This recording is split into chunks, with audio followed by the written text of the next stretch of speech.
నిర్మల్ జిల్లా ఖానాపూర్ టౌన్లో గాలి దుమారం జోరు వర్షం రైతులకు తీవ్ర నష్టాన్ని మిగిల్చాయి.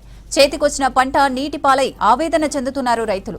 నిన్న రాత్రి ఒక్కసారిగా కురిసిన వర్షానికి కొనుగోలు కేంద్రాల్లో ధాన్యం తడిసిపోయింది. ధాన్యం రాసుల చుట్టూ నీళ్లు చేరాయి. వడ్ల బస్తాలు తడిశాయి. ధాన్యం చుట్టూ చేరిన నీళ్లను చేతులతో ఎత్తిపోస్తున్నారు రైతులు. హమాలీలు, లారీలు, గన్ని బ్యాగ్ల కొరతతో కొనుగోలు ఆలస్యమయ్యాయని, ఇప్పుడు వర్షం కురిసి ధాన్యం తడిసిపోయిందన్నారు అన్నదాతలు.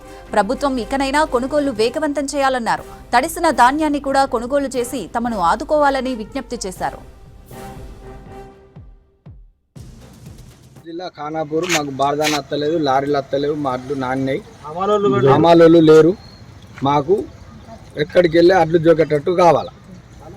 అక్కడికి 20 రోజులే, 20 రోజుల నుంచి తెచ్చినా నాకు బార్దాని ఇత్తలేరు, నా అడ్లు జోకుతలేరు, లారీలు అత్తలేవు, లారీలు జోకిన అడ్లు సుగా లారీలలో పోతలేవు.